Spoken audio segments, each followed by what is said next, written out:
Selamat siang Indonesia, selamat malam Amerika. Guys, kali ini aku di Candi Arjuna, lokasi Dieng nih.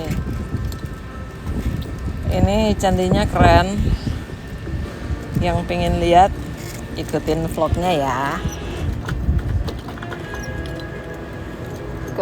Ke Candi Arjuna kita melewati jalan ini guys. Agak sempit tapi ini lokasi perkebunan. Lihat nih. Candinya mana ya? Oh sana kali ya yang rumah itu. Nangdi. Oh iya.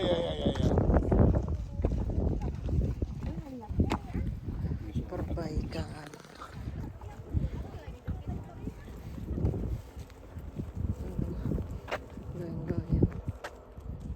Dieng Banjarnegara.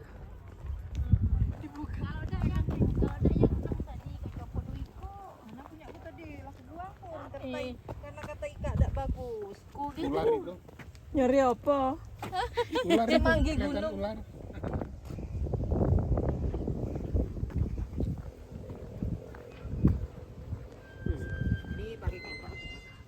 Bukan make ikat ya. Duduk.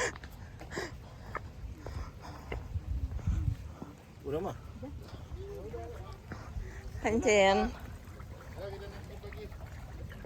Selamat siang Bapak dan Ibu. Kalau mau direkam silakan. Selamat datang di Dataran Tinggi Dieng dan perkenalkan nama saya sebagai pemandunya. AA Wijaya, dilahirkan di Kota Wisata Lembang, Jawa Barat. Saya jadi pemandu di sini baru 39 tahun, Pak. Baru Maaf, ya. tidak boleh bersandar Pak di sana. Dan saya sekarang Bapak dan Ibu sekarang sudah ada di ketinggian 2093 meter dari atas permukaan laut. Nama Dieng berasal dari bahasa Sanskerta, dari kata Ardi yang berarti gunung dan Hyang yang berarti surga. Jadi ini artinya bunda dan keluarga datang ke surga. Kemudian candi-candi di Dieng ini sebenarnya baru ditemukan di tahun 1814 oleh Dr. Theodor van Erp dan H.C. Cornelius, arkeolog Belanda. Pada waktu ditemukan seluruh candi ini masih tergenang air, Bu. Baru pada tahun 1856 dikeringkan oleh Dr. Van Kinesbergen dengan ditemukannya sistem irigasi kuno yang tersumbat selama berabad-abad di sebelah barat sana dan dinamakan Gangseran Aswatama. Berdasarkan penelitian sebagian ahli, konon Candi di Dieng merupakan salah satu candi yang paling tua, Bu, di Jawa Tengah, yang dibangun oleh dinasti Sanjaya yang beragama Hindu. Hin artinya no dan Du artinya violence. Jadi Hindu itu artinya non-violence doctrine yang pernah dilaksanakan dengan baik oleh Mahatma Gandhi. Kata candi berasal dari Candika Gerha. Candika itu nama lain dari istri Siwa sebagai Dewi Maut. Gerha itu artinya rumah. Jadi candi ini dibangun salah satu fungsi utamanya untuk menyembah Sang Hyang Pencipta atau Sang Hyang Widiwasa. Dan pada prinsipnya candi dibagi tiga, bawah, tengah, atas. Bawahnya disebut Burloka, dunia bawah, tempat manusia seperti sekarang kita ini hidup. Bagian badan candi dinamakan Buwarloka, artinya dunia tengah, tempat manusia yang telah disucikan. Dan bagian atas candi itulah yang disebut Swarloka, artinya dunianya para dewa. Filosofinya manusia ini hidup, suatu saat mati, kalau akhlaknya baik naik ke surga. Tetapi Bapak Ibu, saking cintanya nenek moyang kita orang Hindu kepada anak cucunya sampai akhir zaman nanti, tanpa membedakan siapapun di antara kita, cuma tidak setiap orang sadar, maka di tiap pintu masuk candi dan di tiap relungnya ini selalu dihias oleh kepala raksasa yang menakutkan, yang disebut Kala. Kala dalam agama Hindu, Bu, nama lain dari Siwa sebagai dewa perusak. Di dalam seluruh bahasa yang ada di dunia, arti dari Kala adalah waktu. Jadi segala sesuatu yang dimiliki manusia, harta, tahta, dan jabatan akan rusak. Salah satu faktor adalah waktu. Jikalau manusia itu sendiri salah menggunakan waktunya. Lost time can be won again. Waktu terluang takkan terulang. The best time will never comes twice. Waktu yang paling baik tidak akan pernah datang dua kali. Mohon izin, Kristen atau Islam? Kristen. Orang Inggris lebih radikal lagi mengatakan time is money. Waktu adalah uang. Tetapi di sini saya mohon izin kepada Bunda untuk berkata kepada suami yang ganteng, if you had a lot of money more than enough, jikalau Bapak sudah mempunyai uang lebih dari cukup, diingat, jangan sampai ada wanita idaman lain di samping, di kiri, di kanan, dan di belakang istri. Awas lu ya. Betul kan Bunda? Betul, one lady makes you happy, two ladies make you crazy. Headache. Betul kan Bunda? Three ladies makes you happy. Oke, satu lagi Bunda, ini penting satu lagi. Jadi candi ini didedikasikan untuk Dewa Siwa. Siwa di Bali dan di India mempunyai banyak sekali nama, 1008 nama. Dari 1008 nama yang diingat orang dasa nama, 10 nama. Mahakala, Mahadewa, Mahaguru, Iswara, Harihara, Ardanari, Lokapala, Nataraja, Nandiswara, and Parwata. And the most famous of them, yang paling terkenal di antara 10 itu adalah yang ketiga, Mahaguru. Maha artinya agung, guru artinya pengajar, Siwa guru bagi dunia. Dengan ajarannya yang sangat terkenal di Bali dan di India, Dasa Sila. Dasa artinya 10, Sila artinya aturan. 10 aturan hidup manusia menurut kacamata agama Hindu. Ahimsa, not to kill. Brahmachari, to lead a pure and godly life. Satya, to be truthful and reliable. Awiya Waharika, not to quarrel or not to fight. Asteya, not to steal. Akroda, not to become angry. Guru Sukrosa, to love the religious teacher. Soka, to purify one's mind and body. Ahara Lagawa, not too eager to eat and drink much. And the last one, Apramada, which means to be faithful to one's duty. This code governing ethical and social behavior is upheld and interpreted by the priest. Tetapi kalau dalam kitab Nasrani, dalam hukum 10, respect your mother and your father, so that you may live a long time in the land that I am giving you. Hendaklah engkau menghormati akan ibumu dan bapamu, supaya tanah yang dijanjikan kelak akan diberikan padamu. Amin. Kita fotokan dulu ya Bunda. Masa? Iya.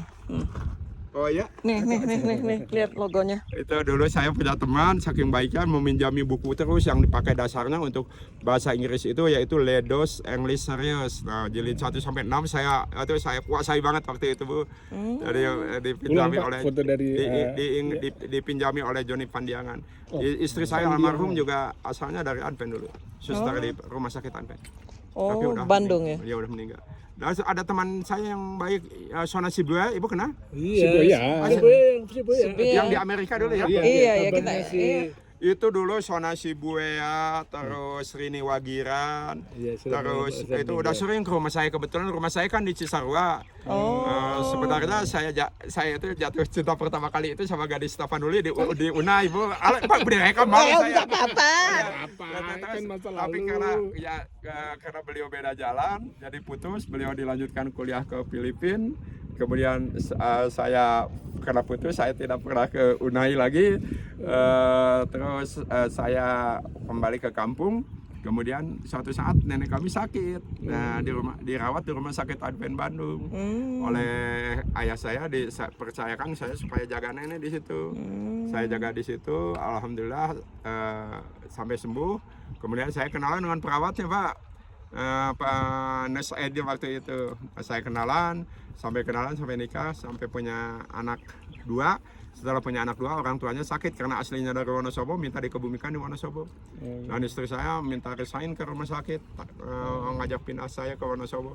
Tadinya saya diajak pindah ke sini itu pesimis Pak, karena kota kecil kan cari kerja sulit. Tapi istri saya berkata, Mas itu kan bisa bahasa dan sejarah. Paling tidak situ bisa menjadi pemandu wisata. Percayalah di masa yang akan datang pariwisata bagus. Coba laki-laki itu jangan pesimis. Saya dikatakan pesimis itu setengah mangkal Bu. Dari lagi coba pindah ke sini. Lancar ternyata. Iya, alhamdulillah. Dari kecil tidak pernah minum air itu minum. Advent sama Muslim tuh mirip Pak. Iya, tidak pernah minum teh, kopi saya sama kali tidak pernah. Luar biasa. Ini Advent semua. Advent semua. Nice to meet you, ladies and gentlemen. Luar biasa ya. Nice meet you. Dulu Advent itu terkenal paling tolerannya waktu zaman almarhum Dokter Mamora ya Bu. Si Mamora. Itu terkenal banget. Saudara Sekarang juga masih terkenal Pak. mertuanya Tapi tidak seperti dulu ya Bu. Mungkin karena orangnya semakin banyak. Iya betul. sekarang makin Nah Ibu Bapak, jadi candi itu dipugar. Cara mugar candi itu batu aslinya dicari sedemikian rupa. Tapi kalau nanti batu aslinya tidak ditemukan, maka dipasangkan batu baru. Tapi pada waktu generasi pertama dari restorasi, tandanya itu adalah asterik atau bintang yang diisi timah putih. Tetapi mengingat bahwa tanda itu banyak dicongkel ya oleh anak-anak, maka sekarang cukup dibor kecil aja seperti itu tuh, yang kecil-kecil. Kemudian batunya satu persatu diturunkan Pak. Diturunkan, tiap keping batu diregistrasi oleh angka UNESCO dan nanti dikembalikannya harus seperti aslinya. oh gitu ya. Ya harus Pak. Nanti kalau ada kesalahan biasanya dibongkar ulang, jangan sampai salah Pak. Kemudian Berarti tukang-tukangnya bagus. oh ini udah ahli Pak, udah ahli banget. Sudah ditatar ya. Ya betul. Dan ada dua teori Pak, kalau pada waktu generasi pertama pemugaran, dasar candinya itu pasir disemprot air supaya lebih padat dan dicampur batu yang disebut mortar.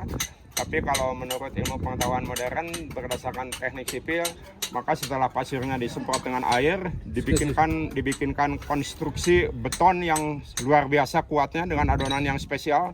Dan setelah kering begini baru batunya dikembalikan Pak. Terus air yang sana tuh? Nah itu sumuran candi Bu. Jadi sumuran candi itu dulunya tempat penyimpanan peripih. Peripih itu adalah kotak batu yang ada 9 lubangnya, ada yang 5, ada juga yang polos.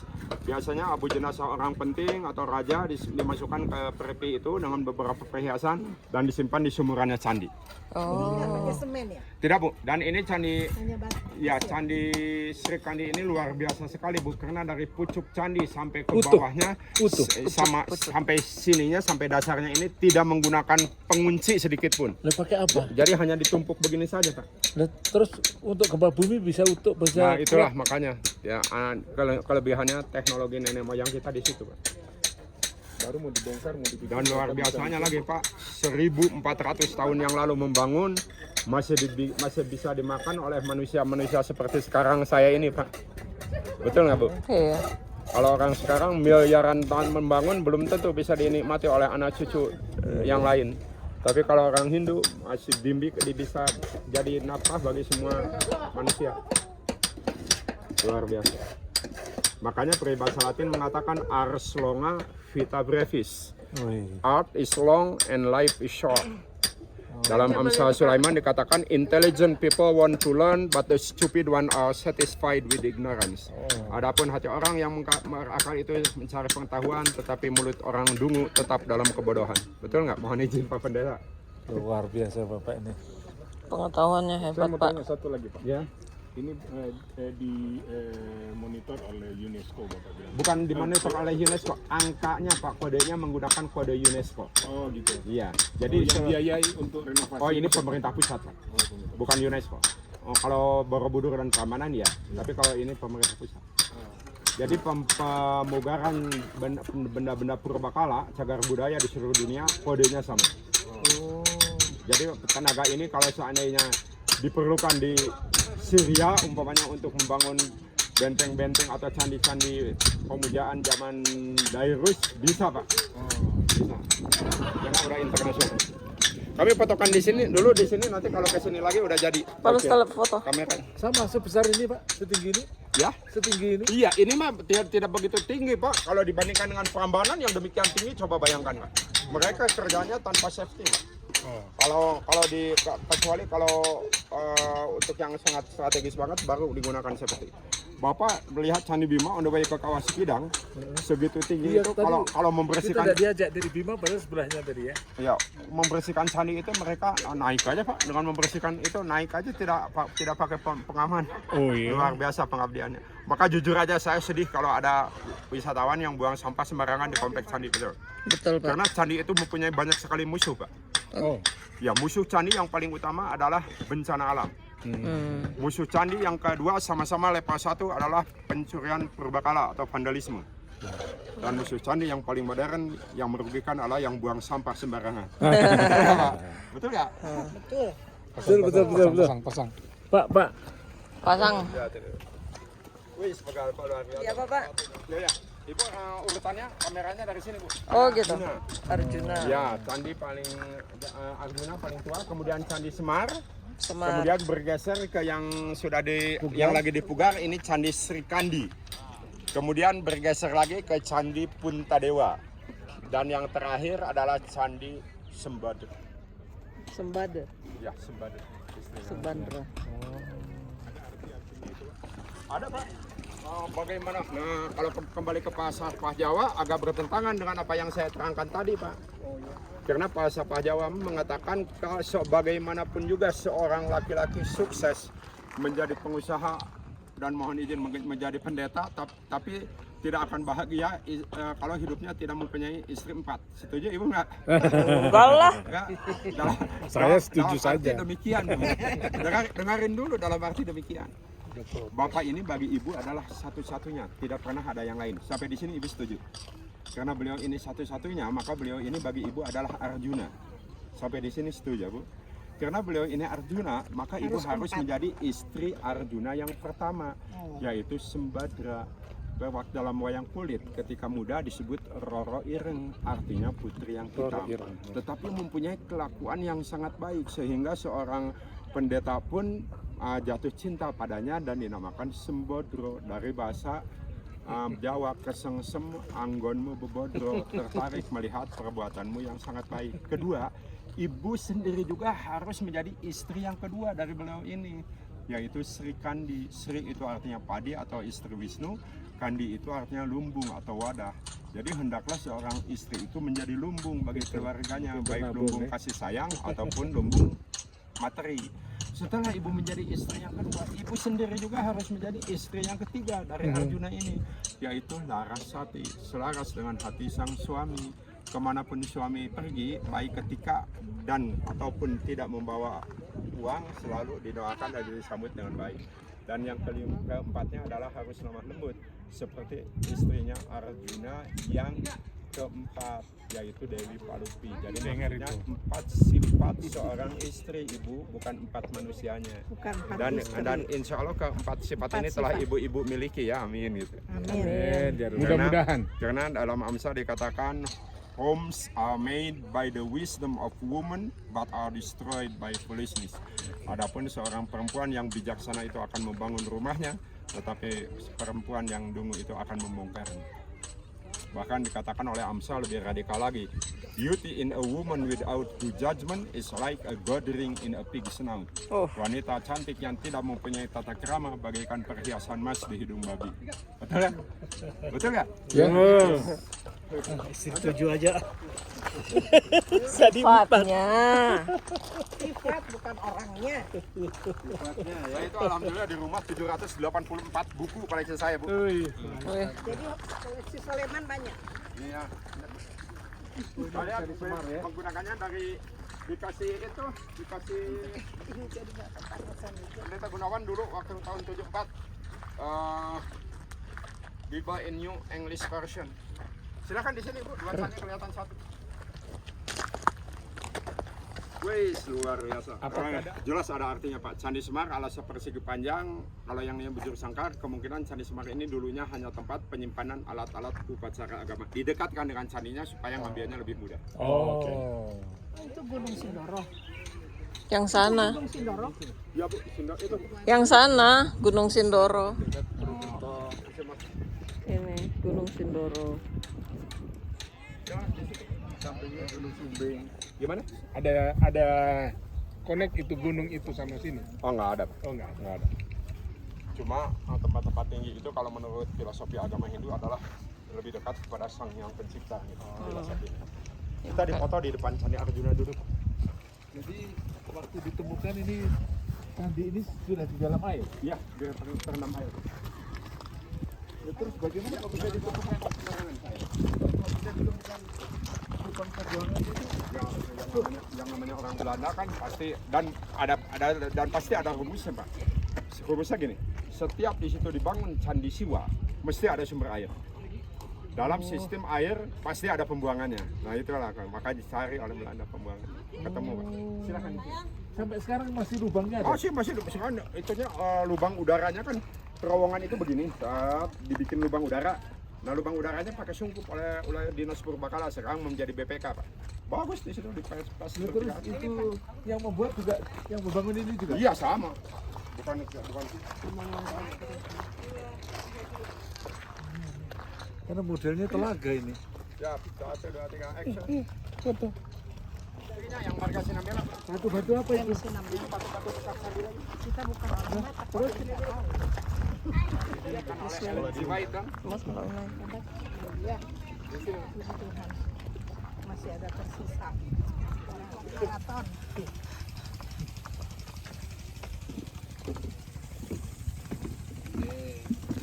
Sekian dulu vlog saya kali ini tentang Candi Arjuna. I'll see you next vlog. Ciao.